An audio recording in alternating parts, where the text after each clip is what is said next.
മുസ്ലിമിൽ ഹദീസ് റിപ്പോർട്ട് ചെയ്ത സ്വഹാബിയാണ് അബൂ ഹുറൈറ തങ്ങൾ. അവരുടെ ശരിയായ പേര് അബ്ദുറഹ്മാൻ എന്നാട്ടോ. അബ്ദുറഹ്മാൻ ഇബ്നു സുഖർ എന്നാണ് അബൂ ഹുറൈറ തങ്ങളുടെ ശരിയായ പേര്. അബ്ദുറഹ്മാൻ ഇബ്നു സുഖർ റളിയല്ലാഹു. വാപ്പാൻ്റെ പേര് സുഖർ എന്നാണ്. അബ്ദുറഹ്മാൻ എന്നൊരു പേര്. പക്ഷെ പൂച്ചനെ വല്ലാണ്ട് ഇഷ്ടപ്പെട്ട നിബിധങ്ങളിട്ട പേരാണ് അബൂ ഹുറൈറ. പൂച്ചക്കുട്ടി എന്നാ ഹുറൈറ എന്ന് പറഞ്ഞാൽ കിച്ചൻ, കാറ്റ് കിച്ചൻ കുട്ടിക്ക്. അപ്പോൾ അബൂ ഹുറൈറ എന്ന് പറഞ്ഞാൽ പൂച്ചക്കുട്ടിയാണ്.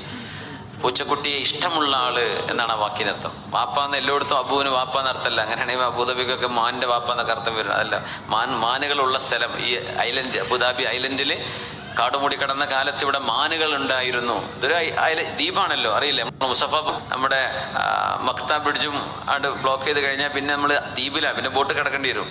ഓക്കെ, ഇത് ദ്വീപാണ്, അത് ഐലൻഡാണ്. അപ്പോൾ അങ്ങനെ മാൻപേടകൾ കാണപ്പെട്ടിരുന്ന ഒരു പ്രദേശം, അതിനാണ് അബൂദബി എന്ന് പറഞ്ഞത്. അബൂ എന്ന് പറഞ്ഞാൽ എല്ലായിടത്തും വാപ്പാന്ന് അർത്ഥമല്ല.